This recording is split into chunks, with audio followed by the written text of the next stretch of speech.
Damn it!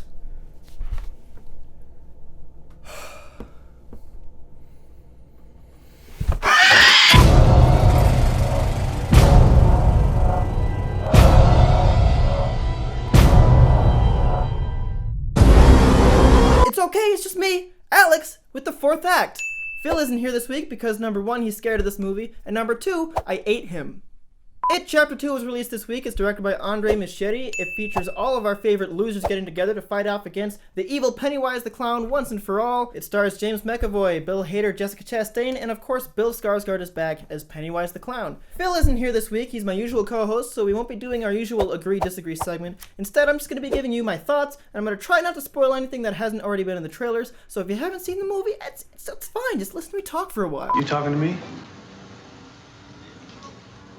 You talking to me? Warner Brothers released this movie hoping to steal the September box office, just like they did 2 years ago with It Chapter 1, and they seem to be doing that. Right off the bat, the movie seems very aware of the shortcomings that its predecessor, the 1990 TV movie, faced when tackling its second half. There's one scene with James McAvoy's character, who plays the grown-up version of Bill. He's become a writer, and nobody likes the endings to his books. As the movie sets out to improve upon the second half of this story, the first thing I'll say is what we got is far from a perfect movie. Hey! Put yourself down now. You're not good. You stink.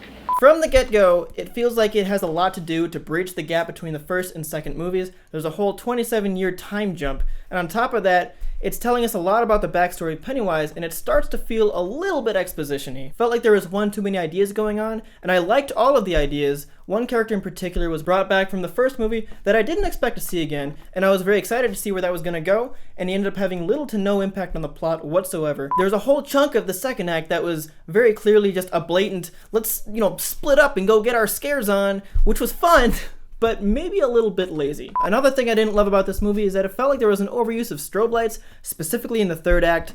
It feels like movies do this when they're trying to get a bigger reaction out of you than what's on the screen. I said the same thing about Godzilla. I said the same thing about all the DC movies. Their final acts is just way too much flashing and stuff in your face.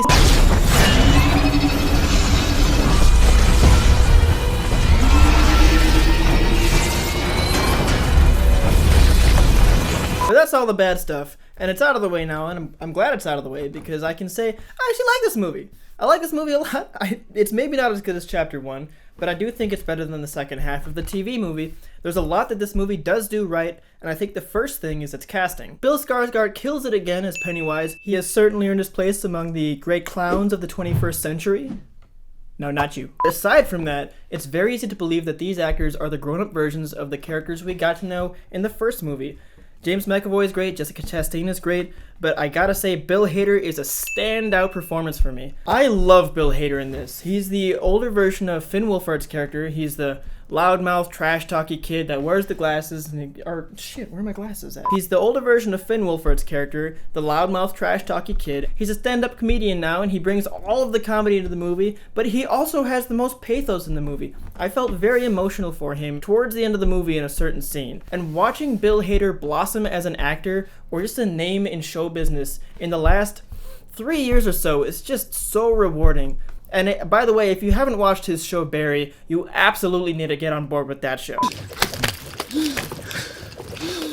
All right, Ronnie, you're hurt, man. Your windpipe's busted, man. See your windpipe's busted. No!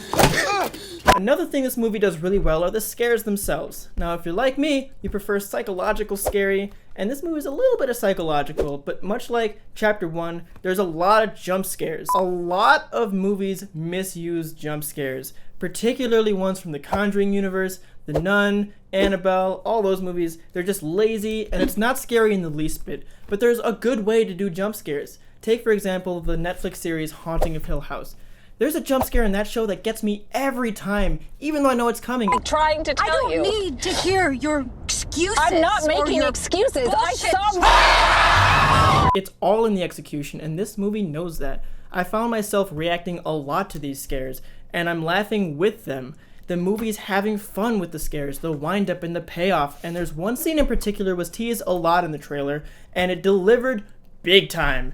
And if you've seen the movie, you know what I'm talking about. I let out a very loud, very audible, "Oh my god!" Oh my god! So overall, while this movie did feel a little bit long, a little bit overstuffed, and with a lot of scenes that just felt a bit strung together by a very loose plot line, it's still very watchable, and the reason being because it never forgets through all of that who its characters are. And the actors really bring to life these characters in their later years. So because the cast knocked it out of the park, and because the scares are so much fun, I can recommend this movie. I think if you like Chapter 1, I think you're going to love this one. I do think it succeeded in becoming an improvement on the second half of this story, and I think it deserves the September box office, much like the first one got. That is it for this act. Thanks for watching. I'll be back next week with Phil, my usual co-host. We'll be doing something fun for you. Leave a comment, let me know. Did I scare you at the beginning of this video? Did I get you? Also, let me know if you got any makeup tutorials for me. Other than that, please like and subscribe. As always, hit those notifications if you like my review, or don't, because you have free will.